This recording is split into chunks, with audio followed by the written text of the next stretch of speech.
जी अत्यंत प्रसन्न हुए और प्रसन्न होकर के श्री राम जी ने श्री हनुमान जी महाराज को पुत्र कह करके पुकारा, अपने हृदय से लगाया। सुन सुत तो ही उरी न मैं नाई। हे पुत्र हनुमान, तुमने जो मेरे पर उपकार किया है, इस उपकार का बदला मैं कैसे चुकाऊंगा। आज हनुमान तुम्हारे इस उपकार का ऋणी हो गया है रघुवंश। तुमने जो उपकार किया है वह उपकार कोई नहीं कर सकता।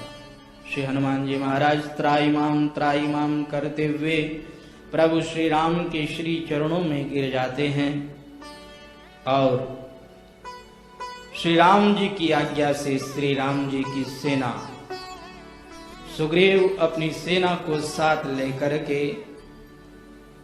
श्री हनुमान जी महाराज श्री राम प्रभु को अपने कंधे पर विराजमान करके, अंगद जी श्री लखनलाल जी को अपने कंधे पर विराजमान करके हर हर महादेव की ध्वनि करते हुए चले और बहुत ही जल्दी समुद्र के किनारे आ जाते हैं। यहाँ समुद्र के किनारे जब आ गए हैं, हनुमान जी महाराज रघुवंशी राजकुमारों से कहते हैं कि पीछे मुझे विभीषण जी ने आकर के बताया था कि हे हनुमान जी, जब से आप लंका को जला करके गए, लंका का विध्वंस करके गए, तब से लंका के लोग सशंक रहने लग गए। उन्हें भय व्याप्त हो गया। वहां निशाचर रही सशंका, जब ते जारी गयं कपि लंका। निज निज गृह सब करहि विचारा, नहीं निशिचर कुल केर उबारा। सब लोग अपने अपने घरों में विचार करते हैं और अब किसी को भी रावण की भुजा का विश्वास नहीं रहा। पहले उन्हें विश्वास था कि महाराज रावण के रहते हुए हमारा कोई कुछ नहीं बिगाड़ सकता, लेकिन हनुमान जी महाराज ने उनका यह विश्वास तोड़ दिया। सबके मन में भय उपस्थित हो गया कि ये कपि तो रावण को भी मार सकता है, इतना बलवान है। तो सब लोग भयभीत हो गए थे और तो और रावण खुद भी भयभीत हो गया था और वह सावधान हो गया था। अब रावण ने विश्वकर्मा जी को बुलावा भेजा, हमारी लंका को एक वानर जला करके चला गया, आप आइए, आकर के जल्दी से जल्दी हमारी लंका को वापस वैसी की वैसी बना दीजिए। लेकिन कहते हैं विश्वकर्मा जी भी कहीं व्यस्त थे, आ नहीं पाए। रावण को बड़ा क्रोध आता है कि अभी जाकर के उसे पकड़ करके लेकर के आ जाऊं, लेकिन अभी समय ऐसा है कि इस समय में रावण कहीं जा भी नहीं सकता है। अभी अभी हनुमान जी महाराज विध्वंस करके गए हैं, विस्फोट करके गए हैं, तो लंका से कोई भी व्यक्ति जा नहीं सकता है। डर रहे हैं, घबरा रहे हैं, मैं जाऊं और पीछे कुछ हो जाए तो। रावण बहुत भीतर ही भीतर क्रुद्ध हुआ, लेकिन वह कुछ नहीं कर सका। और देखिए, केवल विश्वकर्मा जी ही शिल्प कला जानते हो ऐसी बात नहीं है। विश्वकर्मा जी की जैसी शिल्प कला मैं दानव भी जानता था। जो रावण का ससुर था, मंदोदरी मैं दानव की पुत्री थी, मंडोर की थी।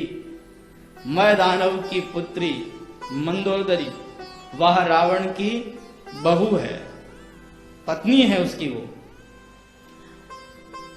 तो रावण का ससुर था मैं दानव। अब ससुर को काम बताने की कोई दृष्टता कैसे कर सकता है, हीनता कैसे कर सकता है, इसलिए उन्होंने ससुर को काम बताने से मना कर दिया। दूसरी बात यह भी है कि अगर ससुर जी को काम बताते हैं तो हमारी क्या इज्जत रह जाएगी।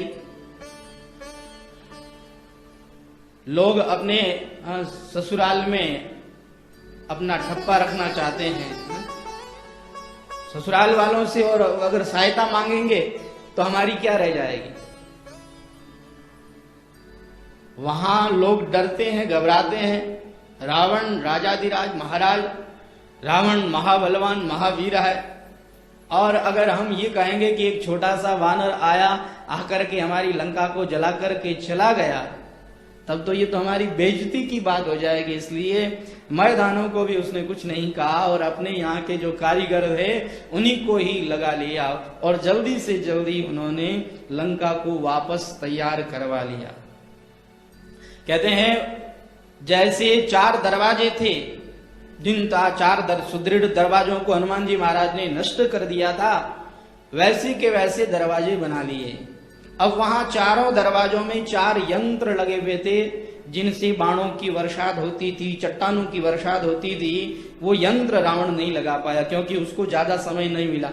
और वह जो लंका के चारों ओर खाई थी, जो खाई मैंने ध्वस्त कर दी थी, जिस खाई के अंदर कचरा आ गया था, उस खाई को वह सफाई नहीं करवा सका क्योंकि उसके पास इतना समय भी नहीं था। केवल उसने 4 दीवारी बनवा ली और लंका को थोड़ा ठीक करवा लिया। और विभीषण जी श्री हनुमान जी महाराज से कहते हैं कि हनुमान जी, जब आप लंका को जला करके चले गए तो राक्षसाधिप रावण ने स्वयं ने पूरी लंका का निरीक्षण किया, जगह जगह पर जा करके देखा कि वो वानर क्या क्या नुकसान करके गया। तो उस समय में विभीषण जी कहते हैं साथ में मैं भी था और रावण मुझे साथ लेकर के गए हैं, मेघनाद भी साथ में है। उस समय में क्या देखते हैं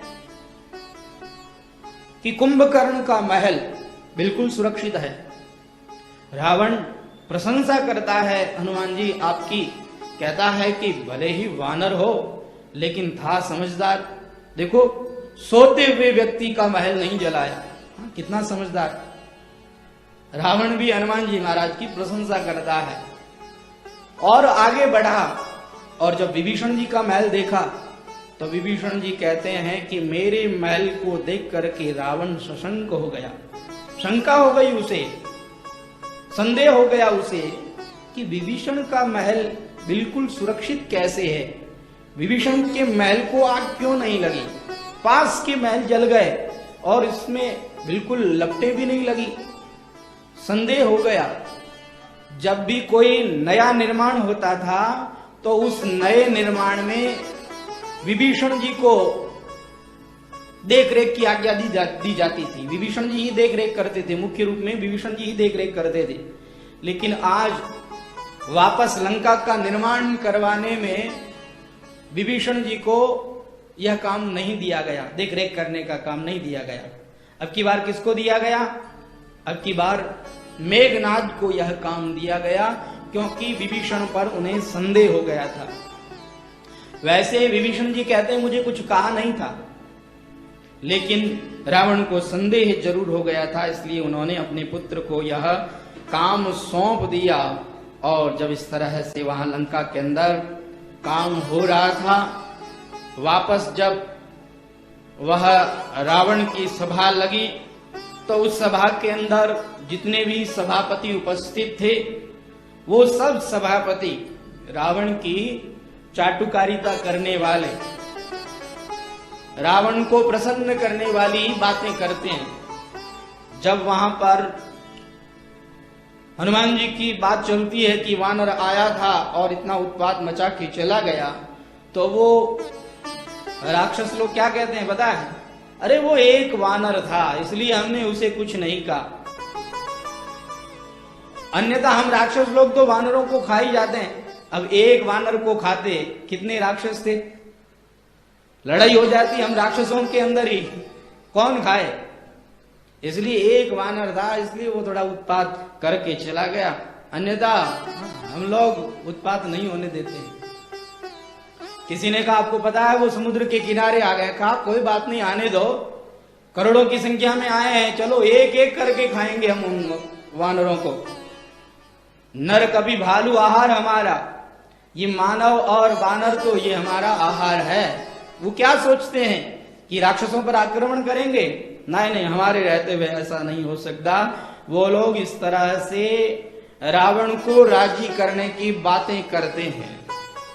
उसी समय में वहां पर रावण के माता महा, उनके बड़े भाई, मतलब रावण के जो नाना थे, उन नाना के बड़े भाई माल्यवंत, उन्होंने आकर के रावण से कहा कि रावण, ये जो आपके सभापति हैं, आपके मंत्री हैं, आपके सलाहकार हैं, ये सब लोग ठीक नहीं बोलते हैं।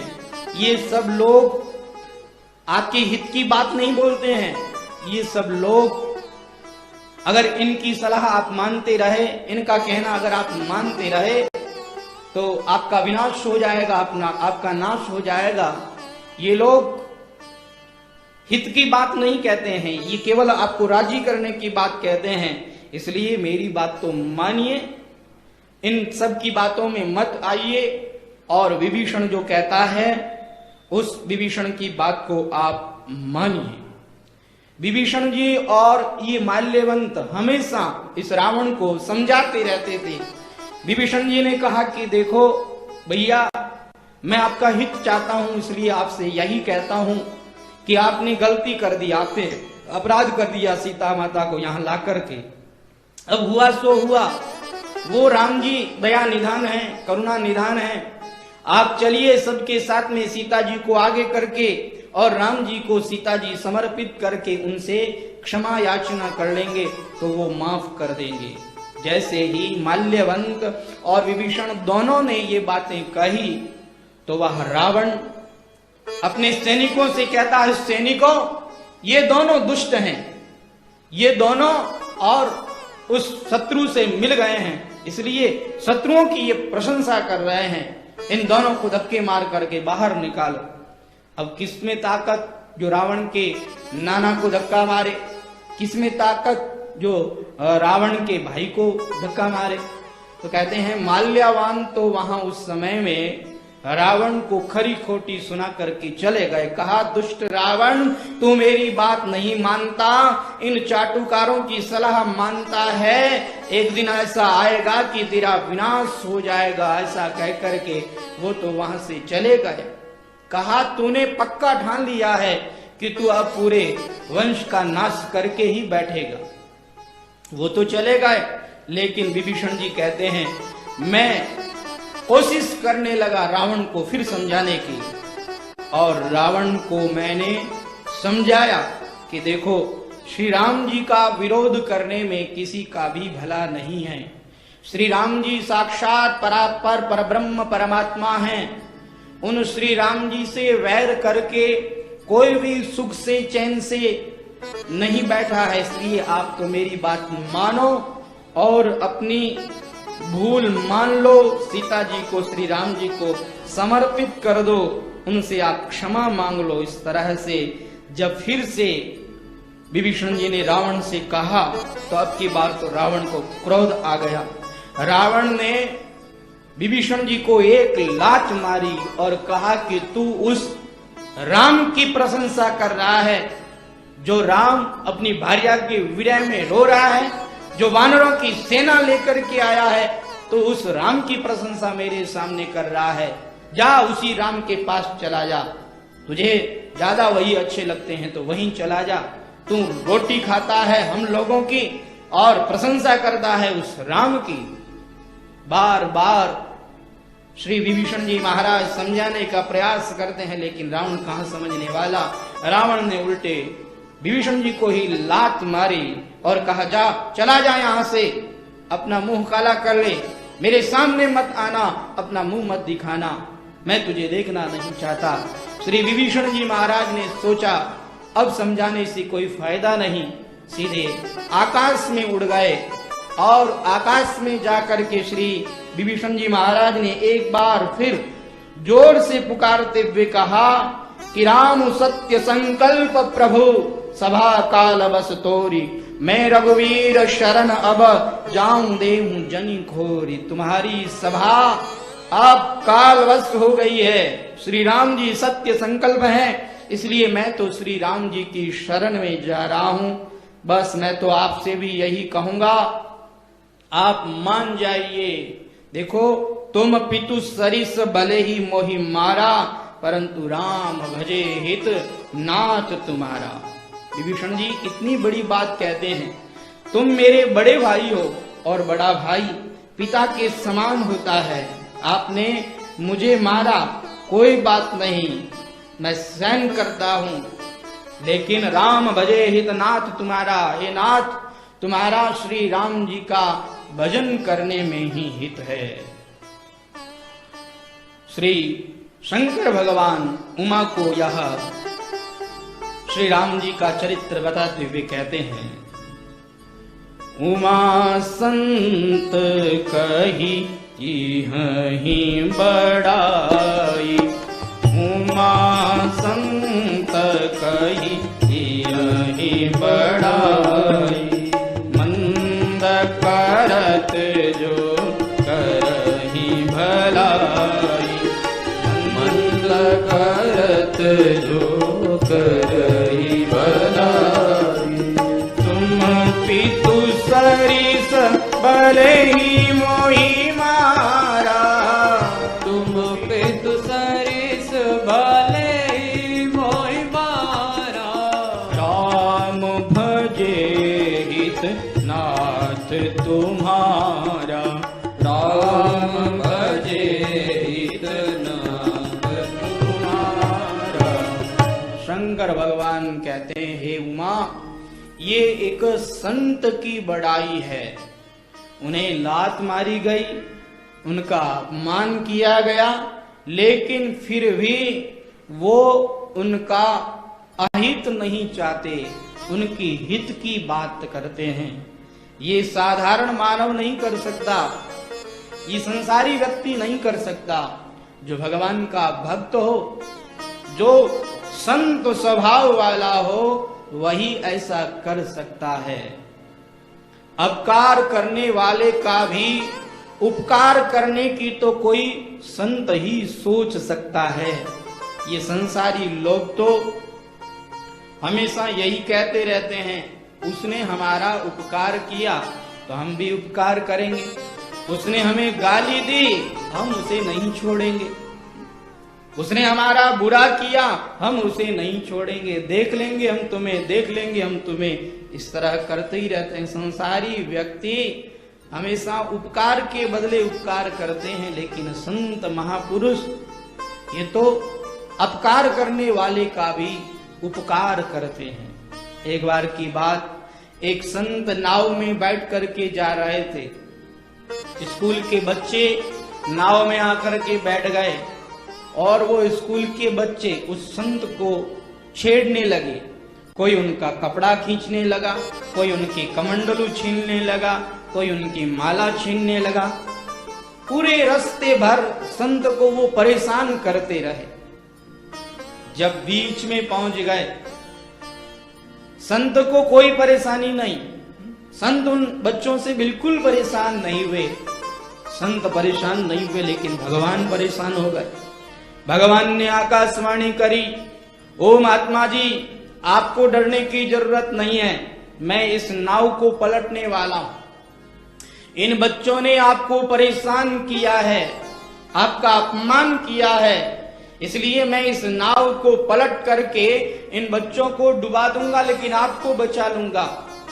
जैसे ही आकाशवाणी हुई तो वो महात्मा जी आकाश की तरफ हाथ जोड़ करके कहते हैं कि हे भगवान, पलटना ही चाहते हैं तो नाव को क्यों पलटते हैं, इन बच्चों की बुद्धि को ही पलट दीजिए, ताकि ये बच्चे लोग संत महापुरुषों का सम्मान करना सीख जाए, इनके अंदर सद्बुद्धि आ जाए। ऐसा काम कीजिए तो संत महापुरुषों की ये गति होती है। संत महापुरुष सदा सबका भला करने वाले होते हैं। जो दुख देने वाला है, जो कष्ट देने वाला है, जो गालियां देने वाला है, संत महापुरुष तो उसका भी हित ही चाहते हैं, उसका भी कल्याण ही चाहते हैं। सर्वे भवन्तु सुखिनः, सर्वे सन्तु निरामया, सर्वे भद्राणि पश्यन्तु माँ कश्चित् दुख भाग भवेत्। सबका भला हो, सब लोग निरोग हों और सबका कल्याण हो, यही संत महापुरुष चाहते हैं। गाली देने वाले का भी कल्याण चाहते हैं। एक बार एक संत भिक्षा लेने के लिए जा रहे थे। रोज भिक्षा लेने के लिए जाते, भक्त लोग उन्हें भिक्षा देते।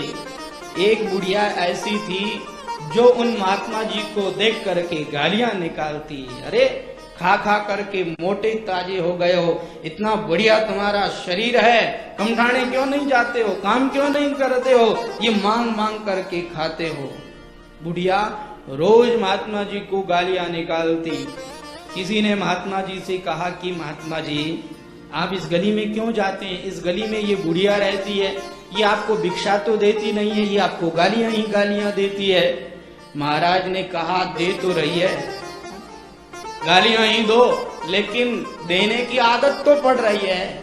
आज गालियां दे रही है, कल भिक्षा भी देगी। और हुआ ये कि एक दिन उसने परेशान होकर के महात्मा जी की झोली में गाय का गोबर डाल दिया। कहा ऐसे नहीं मानेगा तू।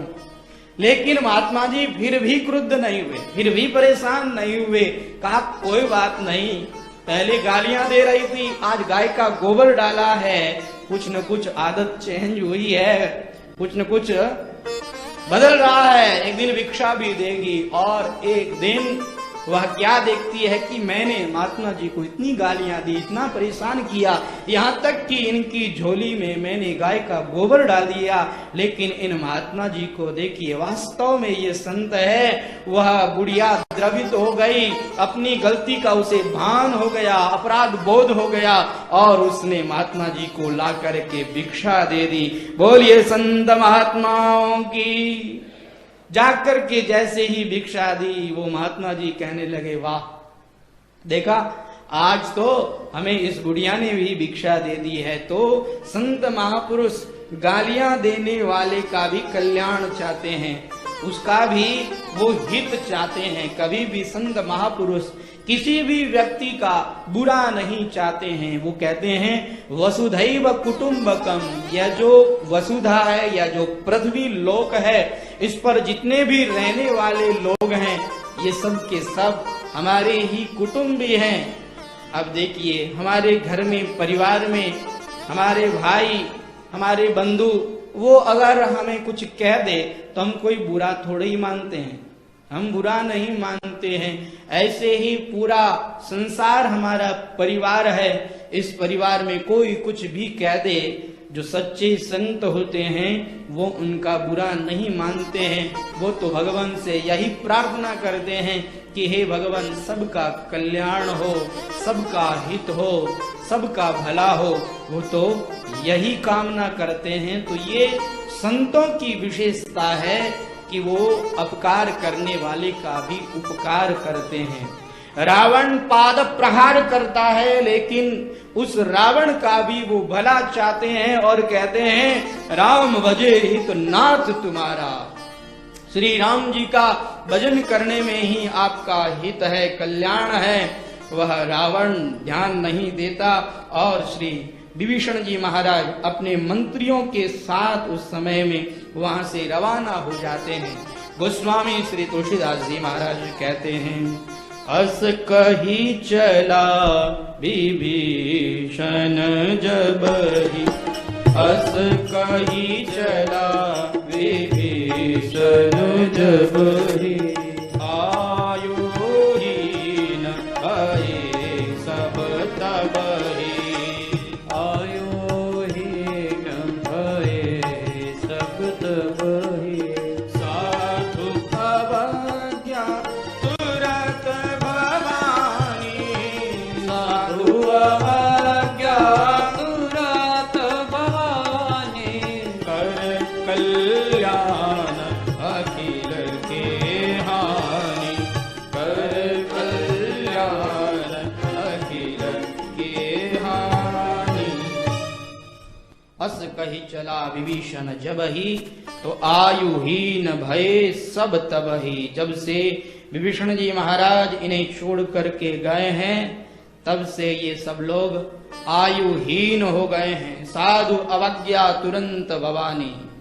शंकर भगवान कहते हैं कि साधु की अवज्ञा जहां पर होती है उन्हें तुरंत फल मिलता है। कर कल्याण अखिल की हानि। संपूर्ण लोगों के कल्याण में बाधा पहुंचती है, उनकी हानि ही होती है, भला नहीं हो सकता। इसलिए ध्यान रखना चाहिए हमारे द्वारा किसी साधु पुरुष का अपमान न हो जाए, किसी साधु पुरुष का हम अपराध न कर बैठे, सावधान रहना चाहिए। कोई भगवान का भक्त हो, कोई साधु पुरुष हो, कोई अपने नियम पर चलने वाला हो, अपने धर्म पर चलने वाला हो, हम उसका अपमान कर दें तो हमारा बहुत बड़ा नुकसान हो सकता है। सावधान रहना चाहिए। ऐसे पुरुषों को तो नमन ही करना चाहिए, प्रणाम ही करना चाहिए। उनका बुरा करने की कभी नहीं सोचनी चाहिए, उनका अपमान करने की कभी भी नहीं सोचनी चाहिए, क्योंकि उनका हम बुरा कर नहीं सकते और हमारा बुरा जरूर हो जाएगा, हमारा खराब समय जरूर आ जाएगा। इसलिए सावधान रहें, हमारे द्वारा कोई अपराध न हो जाए, किसी साधु पुरुष का अपमान न हो जाए, इसका हमें पूर्ण रूप से ध्यान रखना चाहिए। जिस समय में श्री विभीषण जी महाराज यहाँ से रवाना हुए हैं तो श्री विभीषण जी महाराज वेश नहीं बदलते हैं, उसी राक्षस वेश में ही आते हैं। जैसे ही विभीषण जी महाराज श्री राम जी के उस शिविर के पास में आकाश में आते हुए वानरों को दिखाई दिए, वानरों को पहचानने में देरी नहीं लगी। सभी वानरों ने कहा कोई राक्षस राज रावण का दूत आया है। तुरंत उन्होंने जाकर के सूचना दी और जैसे ही पता लगा श्री राम जी को, तो हमारे श्री राम जी की उदारता देखिए, श्री राम जी की नीति देखिए। श्री राम जी ने यहाँ सुग्रीव से मंत्रणा करी, सुग्रीव से पूछा कि ये राक्षस आया है तो इसके साथ क्या बर्ताव करना चाहिए। श्री हनुमान जी महाराज कहते हैं कि वानरेंद्र सुग्रीव ने केवल यहाँ अपनी वानरता का ही परिचय दिया, उन्होंने प्रभु श्री राम के महत्व को, प्रभु श्री राम के प्रभाव को नहीं समझ करके यहाँ उत्तर दिया। उन्होंने कहा कि देखो, जानी न जाय निशाचर माया, काम रूप कही कारण आया। इन निशाचरों की माया जानी नहीं जा सकती है, ये काम रूप है, अलग अलग वेश बदल करके आते हैं, न जाने ये क्यों आया है। इसलिए मेरा मानना तो यही है, इसे बांध दिया जाए और तब तक बांधे रखा जाए जब तक लंका का युद्ध समाप्त न हो। युद्ध समाप्त हो जाए उसके बाद में ही निर्णय करना चाहिए कि इसके साथ क्या बर्ताव करना चाहिए। श्री हनुमान जी महाराज कहते हैं, जब सुग्रीव के द्वारा मैंने यह बात सुनी मुझे बहुत बुरा लगा, मेरे हृदय में बहुत बड़ा दुख हुआ कि मैं वहां विभीषण को कितनी बड़ी बड़ी बातें कह करके आया था कि श्री राम जी सबको अपनाते हैं, श्री राम जी सब पर कृपा करते हैं, तुम भी आ जाओ, तुम्हारे पर भी कृपा करेंगे। और आज ये वानरेंद्र सुग्रीव उनको बांधने की बात कर रहा है। क्या सचमुच श्री राम प्रभु उन्हें बांध देंगे? अगर बांध देंगे तो श्री राम जी की शरणागत वत्सलता का क्या होगा? हनुमान जी महाराज कहते हैं, मैं सोच ही रहा था, विचार ही कर रहा था, चिंता कर रहा था, लेकिन मेरी चिंता अकारण थी। श्री रघुनाथ जी सुग्रीव से कहते हैं कि सखा नीति तुम नीति विचारी। हे सखा, तुमने जो यह नीति बताई है, ये नीति तो बिल्कुल सही है। नीति तो यही कहती है कि बांध देना चाहिए, लेकिन देखो, ममपन शरणागत भयहारी, मेरा प्रण है, मेरा नियम है, मेरी प्रतिज्ञा है कि मेरी शरण में अरे वो राक्षस राज रावण भी आ जाए तो उसको भी शरण देना, यह मेरा नियम है, ये मेरा व्रत है, ये मेरी प्रतिज्ञा है, ये तो उसका भाई है। अगर रावण भी आ जाए तो उसे भी मैं शरण ही दूंगा। उसको भी मैं बांधूंगा नहीं, उसको भी मैं मारूंगा नहीं। और देखो ये हमारा भेद लेने के लिए आया। आप कहते हैं भेद लेन हमारा सठ आवा, तो ये हमारा क्या भेद लेगा? एक बात बताओ सुग्रीव, क्या आप में और हमारे में अनबन है? क्या आप में और लक्ष्मण में अनबन है? क्या आप में और आपके मंत्रियों में अनबन है? क्या किसी के साथ में आपकी अनबन है? कोई भेद है? कहा नहीं, कोई भेद नहीं है। कहा जब कोई भेद ही नहीं है तो क्यों डरते हो, क्या ले जाएगा?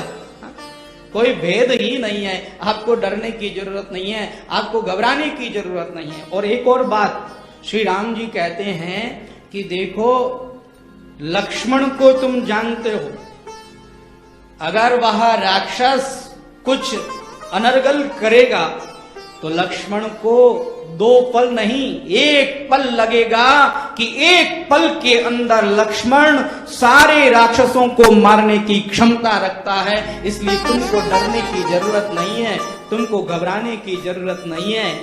ये लक्ष्मण इन सब राक्षसों को अकेला संभालने में सक्षम है, इसलिए आपको डरने की जरूरत नहीं, आपको घबराने की जरूरत नहीं।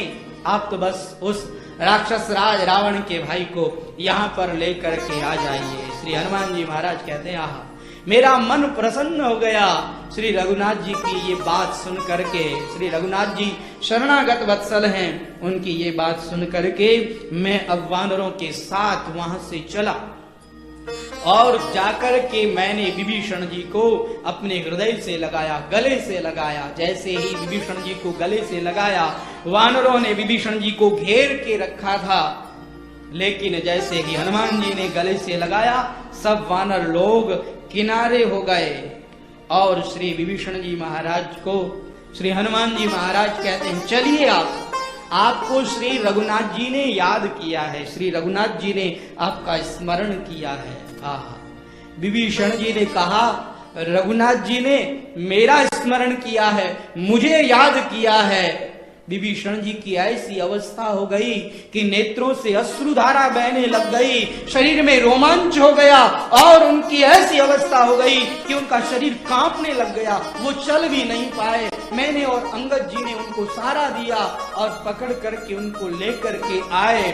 और विभीषण जी ने श्री राम जी को पटिक शिला पर बैठे हुए देखा तो विभीषण जी दूर से ही प्रणाम करते हुए कहने लगे कि सूर संतापी अधम राक्षसोत्कुल उत्पन्न दशग्रीव रावण का ये अनुज विभीषण आपके श्री चरणों में प्रणिपात करता है। विभीषण वहां पर प्रभु श्री राम के श्री चरणों में दूर से ही गिर गए हैं और विभीषण वहां भगवान से सुंदर प्रार्थना कर रहे हैं।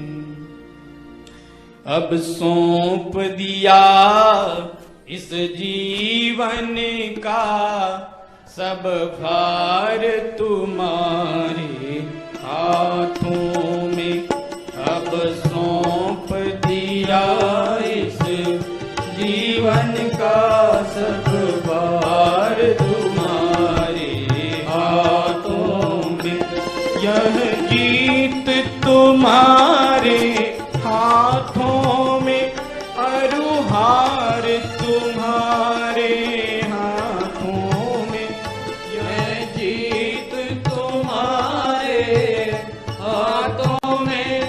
सब भार तुम्हारे हाथों में, अब सौंप दिया इस जीवन का सब भार तुम्हारे हाथों में।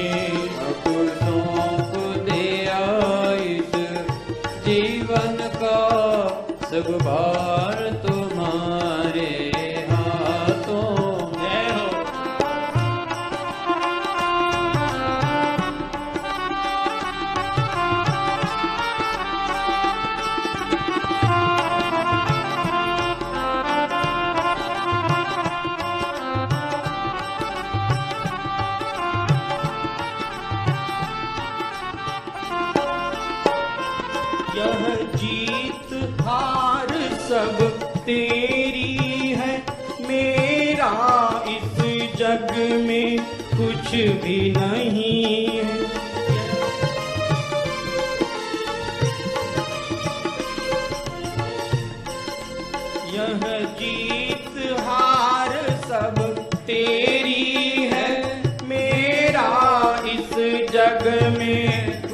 भी नहीं। मैं जैसा हूँ प्रभु तेरा हूँ, उपचार तुम्हारे हाथों में। मैं जैसा हूँ प्रभु तेरा हूँ, उपचार तुम्हारे हाथों। अब सौंप दिया इस जीवन का सब भार तुम्हारे हाथों में। अब सौंप दिया इस जीवन का सब भार तुम्हारे हाथों में। जय हो।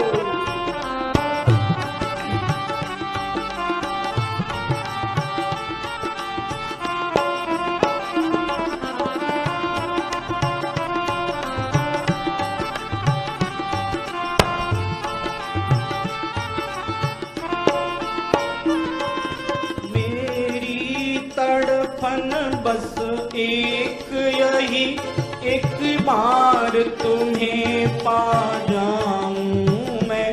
मेरी तड़पन बस एक यही, एक बार तुम्हें पा जाऊं मैं।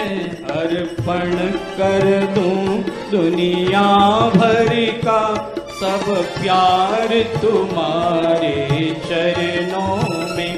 अर्पण कर दूं दुनिया भर का सब प्यार तुम्हारे चरणों में।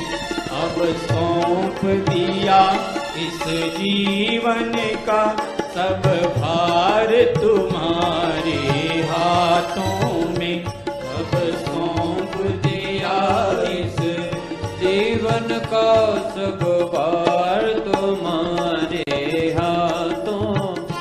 जय हो।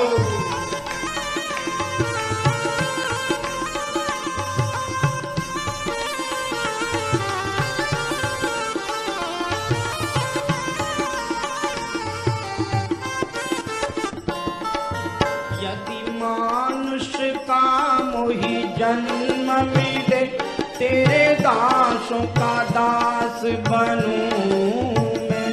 यदि मानुष का मोहि जन्म मिले, तेरे दासों का दास बनूं। फिर अंत समय में प्राण तजूं, सरकार तुम्हारे हाथों में। फिर अंत समय में प्राण तजूं, सरकार तुम्हारे हाथों में। अब सौंप दिया इस जीवन का सब भार तुम्हारे हाथों में। अब सौंप दिया इस जीवन का सब भार तुम्हारे हाथों में।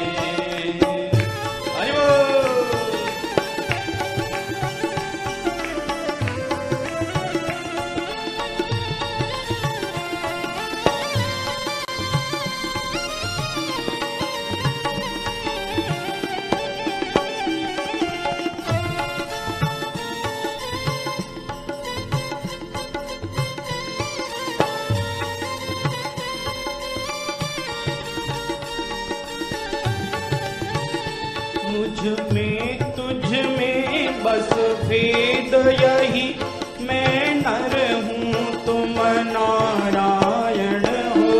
मुझ में तुझ में बस भेद यही, मैं नर हूँ तुम नारायण हो। जो चाहो मुझसे करवा लो, यह डोर तुम्हारे हाथों में। जो चाहो मुझसे करवा लो, यह डोर तुम्हारे हाथों में। अब सौंप दिया इस जीवन का सब भार तुम्हारे हाथों में। अब सौंप दिया इस जीवन का सब भार तुम्हारे हाथ। हाथों में, यह जीत तुम्हारे हाथों में, अरुहार तुम्हारे हाथों में, यह जीत तुम्हारे हाथों में, अरुहार तुम्हारे हाथों में।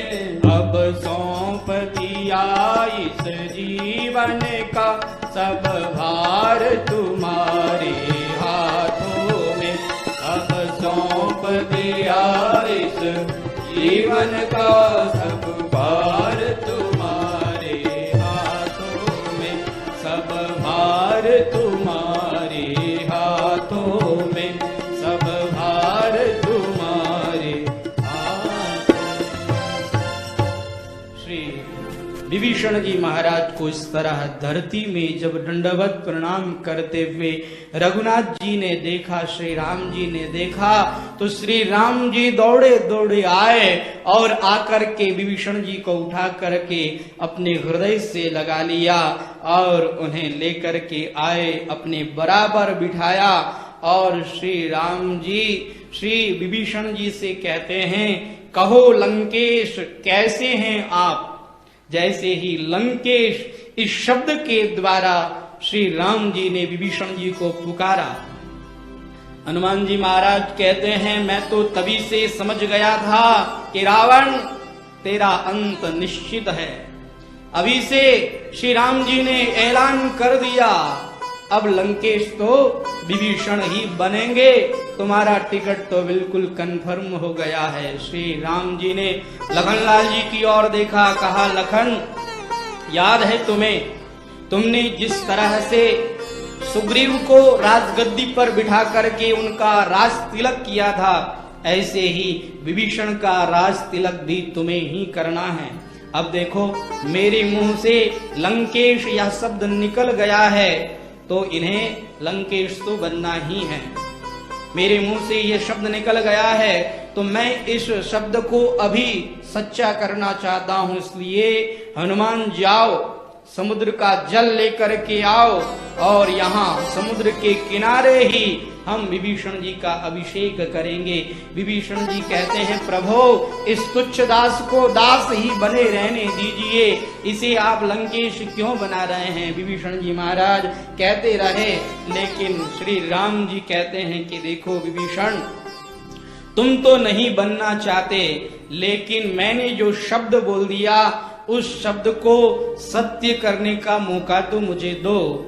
श्री राम जी ने आज्ञा दी, हनुमान जी जल लेकर के आए और वहां उन सभी वानरों के बीच में श्री राम जी ने स्वयं ने विभीषण जी का अभिषेक किया और विभीषण जी को आज लंकेश बना दिया। सब लोगों ने लंकेश की जय जयकार करी और कहा कि आज से हम विभीषण नहीं, इन्हें लंकेश कह करके पुकारेंगे। सब लोग उन्हें लंकेश कह करके ही पुकारने लग गए। श्री रघुनाथ जी सागर के तट पर ही रुके हुए हैं और यहाँ पर हनुमान जी महाराज कहते हैं कि चलते हुए आए थे, किष्किंधा से अविराम चलते हुए आए थे, यहाँ थके हुए थे और सब लोगों ने यहाँ आकर के विश्राम किया था। विभीषण जी को आज लंकेश बना दिया गया और आज सभी वानरों के मन में बहुत प्रसन्नता है, बहुत आनंद है कि हमारे प्रभु श्री राम कितने करुणा निधान हैं, कितने सरल स्वभाव के हैं। उन्होंने अपने शत्रु के भाई को भी अपना लिया, उसे भी अपना मित्र बना लिया। इससे बड़ा दयालु, इससे बड़ा कृपालु और कौन हो सकता है। श्री राम जी अब वहां सब लोगों से कहते हैं कि हे सुग्रीव, अब आप बताएं कि हम क्या करें, आगे का रास्ता हमें क्या किस तरह से तय करना होगा, इस समुद्र को कैसे पार करना होगा। श्री राम जी ने विभीषण जी से भी पूछा तो विभीषण जी ने यहाँ पर कहा कि महाराज यह जो सागर है ये आपके ही वंश के द्वारा उत्पन्न किया हुआ है, इसलिए ये आपका वंशज है। इसलिए मेरा मानना तो यह है कि आप इस सागर से प्रार्थना करें कि ये आपको रास्ता दे दे, तो ये आपको रास्ता दे देगा। लखनलाल जी को ये बात अच्छी नहीं लगी। लखनलाल जी ने कहा, हम क्यों किसी के आगे हाथ फैलाएं? हे रघुनाथ जी, आपके पास तरकस में बाण है, चढ़ाइए अपने धनुष पर बाण और एक पल में इस समुद्र को सुखा दीजिए, अपने आप रास्ता हो जाएगा। लेकिन रघुनाथ जी ने लखनलाल जी की बात की ओर ध्यान न दे करके श्री विभीषण जी की बात की ओर ध्यान दिया। ये है हमारे श्री रघुनाथ जी की भक्त वत्सलता कि श्री रघुनाथ जी अभी अभी नए नए जो विभीषण जी आए हैं उनकी बात पर ध्यान देते हैं। बोलिए भक्त वत्सल भगवान की, पवन सुत हनुमान की। जब श्री हनुमान जी महाराज कहते हैं कि विभीषण जी की बात की ओर प्रभु ने ध्यान दिया और प्रभु श्री राम उसी समय में वहां पर विराजमान हो गए, धनुष को किनारे रख दिया और धनुष को किनारे रख करके प्रभु श्री राम प्रार्थना करने लगे। 1 दिन बीता, 2 दिन बीते, 3 दिन बीत गए, लेकिन अभी तक कोई समाचार नहीं। वह उदधी, वह समुद्र वैसे के वैसे हिलोरे ले रहा है। तब हमारे श्री राम प्रभु को क्रोध आ गया और श्री राम प्रभु कहते हैं, लक्ष्मण लाओ मेरा धनुष इधर लाओ। ये ऐसे नहीं मानने वाला, ये जड़ है, ये उद्दंड है, ये ऐसे नहीं मानेगा। भय बिना प्रीत नहीं होती है। लक्ष्मण लाओ मेरा धनुष। तुरंत लक्ष्मण जी ने धनुष बाण दिया। प्रभु श्री राम ने धनुष को हाथ में लेकर के प्रत्यंचा खींच करके जैसे ही धनुष पर बाण को छोड़ना चाहा, तुरंत वह सागर श्री चरणों में गिर गया। प्रभो त्राहि माम, मैं जड़ हूं, मैं उद्दंड हूं, मैंने आपकी भावना को नहीं समझा।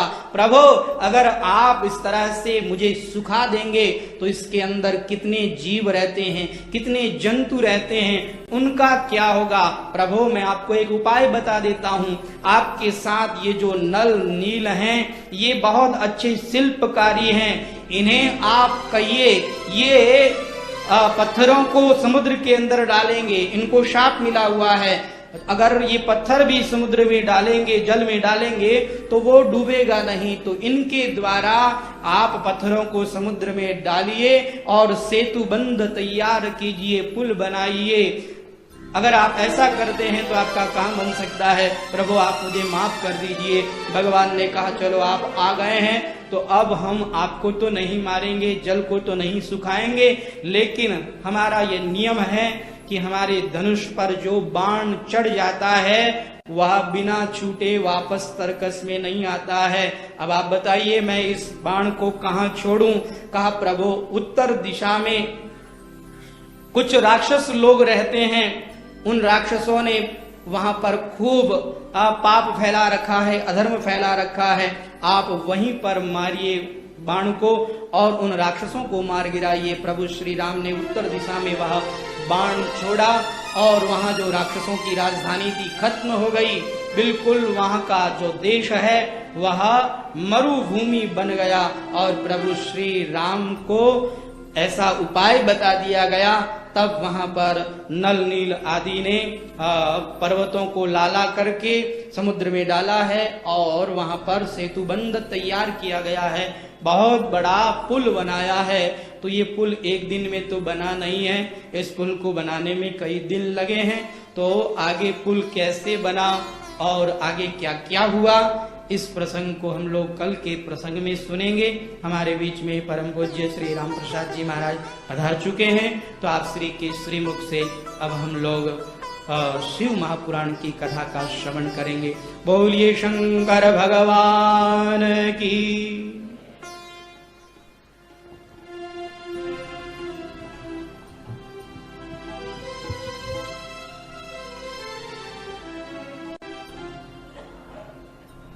सीताराम ने भजन लाओ लीजिए,